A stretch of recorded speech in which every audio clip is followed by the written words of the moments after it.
The two types of propane tanks that we use for the RV are the DOT cylinders used with travel trailers and fifth wheels and the ASME tanks used with motorhomes.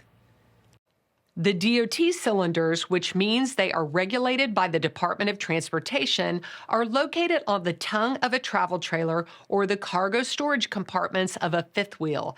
They are typically sitting vertical and upright, although some might be horizontal with welded feet on them.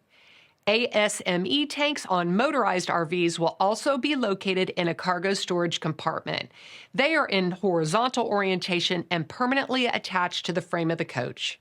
DOT cylinders are removable, refillable, and serviceable. ASME tanks will not be removed for refilling. The motorized RV must be taken to a propane dispenser location. When a propane dispenser operator fills your tank, the propane is compressed to a liquefied state for storage in either your DOT cylinder or ASME tank. Once the cylinder or tank is connected to the RV and the service valve is opened, the liquid is transformed to a gas. A regulator like the single-stage or auto-changeover versions will aid in delivering the proper amount of gas pressure to the propane-fueled appliances in the RV.